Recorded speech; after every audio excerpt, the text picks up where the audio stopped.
अच्छा जी, बीटीसी बना रहा है इन्वर्स हेड एंड शोल्डर। और यहाँ पर मैं आपको कंप्लीट अपडेट दूंगा बीटीसी के बारे में कि बीटीसी कहाँ ट्रेड हो सकता है आने वाले टाइम में। अच्छा जी, ये आप देख सकते हैं कि ये एक इन्वर्स हेड एंड शोल्डर बना हुआ है। ठीक है, ये देखें, सेम ये शोल्डर्स और ये हेड है। ठीक है, यहाँ पर भी एक नेक लाइन था। जब इसको ब्रेक किया है, जो अभी 200 मूविंग एवरेज, ये वाइट लाइन आपको नज़र आ रही है। उसके बाद मार्केट बूम करके हाई गई 45,000 के आसपास। लेकिन इस एरिया पर आप देख सकते हैं कि एक और हमारे पास हेड एंड शोल्डर का नेक लाइन बन रहा है। अगर इस पूरे को आप कंसीडर करेंगे तो ये यहाँ पर एक और हमारे पास बन रहा है नेक लाइन। अब ये नेक लाइन, इससे क्या हो सकता है अगर ये नेक लाइन ब्रेक होता है, जिस तरह यहाँ पर ब्रेक हुआ और मार्केट सीधा यहाँ पर ऊपर गई। हेड एंड शोल्डर पैटर्न के बारे में अगर आपको नहीं पता तो मेरे यूट्यूब चैनल पर आपको हेड एंड शोल्डर पैटर्न की कंप्लीट वीडियो मिल जाएगी, जहाँ पर आप सीख सकते हो कि किस तरह हेड एंड शोल्डर पैटर्न को आप ट्रेड कर सकते हैं और इसका मतलब क्या होता है। लेकिन यहाँ पर अगर ये ब्रेक होता है तो मार्केट ऊपर जाएगी, और यहाँ पर जब ब्रेक हुआ मार्केट ऑलरेडी ऊपर गई। लेकिन ये जो निकलाइन है, इसको आप कैसे ट्रेड करेंगे? जैसे अभी यहाँ पर ये निकलाइन है, पहले यहाँ पर निकलाइन था।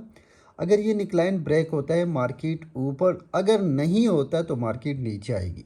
ठीक है, अब क्या है, यहाँ पर आपको दिखा दूँ इस निकलाइन पर one time, second time, third time and fourth time market इसी जगह पर है। यहाँ पर आप ट्रेड उस सूरत में लेंगे जब मार्केट इस जोन को पूरा ब्रेक कर देगी, और ये जोन है 58 सॉरी 45,821।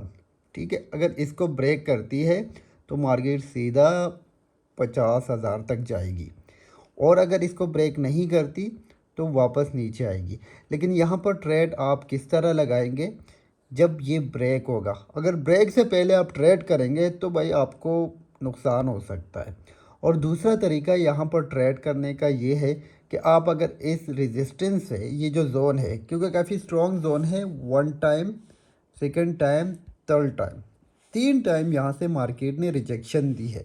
अगर आप यहाँ पर एक ट्रेड लेते हैं, फ्यूचर में ट्रेड लेते हैं, तो आपने इस जोन के ऊपर, ये जो जोन बनाया हुआ है, इसके ऊपर स्टॉप लॉस रखना है, और यहाँ पर नीचे 40,000 एंड 41,000 का अपना टीपी लगाना है। लेकिन यहाँ पर रिस्क रिवॉर्ड जो है वो, आपका रिस्क भी यहाँ पर हो सकता है, रिस्क आपका होगा थोड़ा सा, रिवार्ड आपको ज़्यादा मिल सकता है। लेकिन याद रख के आपका स्टॉप लॉस हिट हो सकता है, क्योंकि ये ट्रेंड है हमारे पास बुलिश। और जब भी हमारे पास अप ट्रेंड होता है तो अप ट्रेंड में हम हमेशा लॉन्ग करते हैं, हम बाई करते हैं, कभी भी सेल नहीं करते। लेकिन कुछ ट्रेडर्स सपोर्ट, अच्छे सपोर्ट जोन जो होते हैं या रेजिस्टेंस जोन जो होते हैं, वहाँ पर वो ट्रेड करते हैं।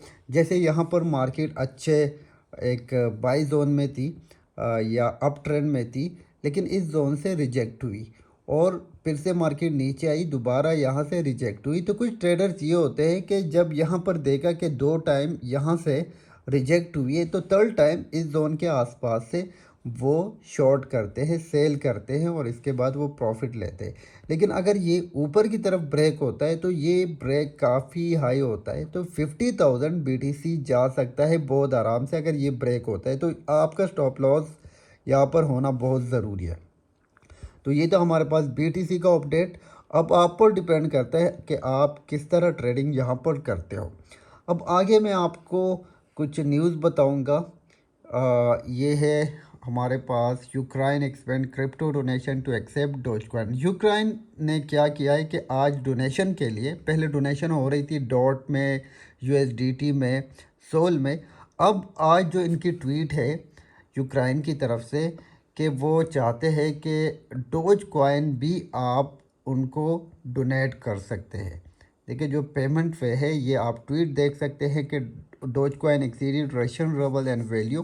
तो आप पूरा इसको देखेंगे तो यहाँ पर डोज का एड्रेस दिया हुआ है कि अभी आप अगर हमें लोन या डोनेशन देना चाहते हो तो डोनेशन के लिए आप ये एड्रेस डोज का यूज़ करके डोज आप हमें सेंड कर सकते हो। तो इसकी वजह से जो है वो मार्केट अच्छी जा सकती है डोज की। डोज अभी ट्रेड हो रहा है 13 सेंट पर। तो यहाँ पर जो है हम देख सकते हैं कि ये जो न्यूज़ है ये काफ़ी ज़्यादा डोज के लिए अच्छी हो सकती है। तो डोज से आप क्विक प्रॉफिट बना सकते हैं अगर आपको डोज थोड़ा सा नीचे मिलता है। ओके जी, इसके अलावा हम जाते हैं आपको मैं मार्केट का थोड़ा सा ओवरव्यू दे दूं कि बेबी डॉज को आपने अभी अपने रिस्क पर लेना है क्योंकि मीम कॉइन है। तो यहाँ पर कुछ ऐसा नहीं। अच्छा, बार बार एक क्वेश्चन मुझसे पूछा जाता है कि ये जो ट्रेडिंग वॉल्यूम है बीटीसी का वो है 25 बिलियन, ठीक है, और इथीरियम का है 17 बिलियन। इसमें तो इतना फ़र्क नहीं है, मतलब जो 17 और 25, ठीक है, तो इसमें इतना फ़र्क नहीं है। लेकिन बीटीसी की प्राइस जो है वो चल रही है अभी 43,000 और इथीरियम की चल रही 2936। इसी तरह हम अगर बात करें ये है हमारे पास बीएनबी, इसका जो ट्रेडिंग वॉल्यूम है वो 1 बिलियन के आसपास है आज। और नीचे आप देखेंगे कि एक्सआरपी का 4 बिलियन है, ठीक है। तो ये क्या रीज़न है कि इनकी एक्सआरपी की प्राइस बहुत कम है जबकि इसका जो ट्रेडिंग वॉल्यूम है वो ज़्यादा है। और इसी तरह बीटीसी का ट्रेडिंग वॉल्यूम तो है ज़्यादा, लेकिन आप यहाँ पर देखेंगे तो 17 इथीरियम का भी है और इथीरियम का प्राइस जो है वो 2900 के आसपास चल रहा है। इसी तरह अगर हम बात करें बीएनबी की, तो बीएनबी की प्राइस भी इसी तरह चल रही है, तो $460। तो ये क्या लॉजिक है। और एक्सआरपी आपको दिखाना चाहूँगा दोबारा से।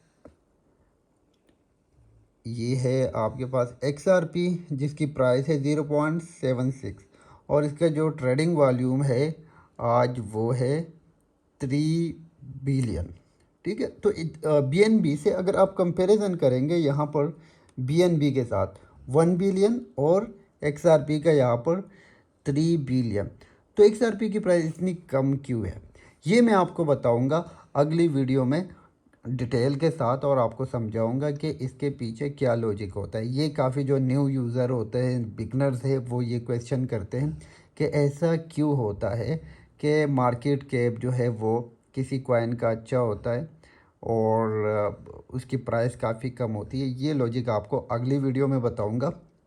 आपने मेरे चैनल को सब्सक्राइब करना है और आपने सपोर्ट शो करना है ताकि इसी तरह की वीडियोस आपके साथ शेयर करता रहूं। Thank you.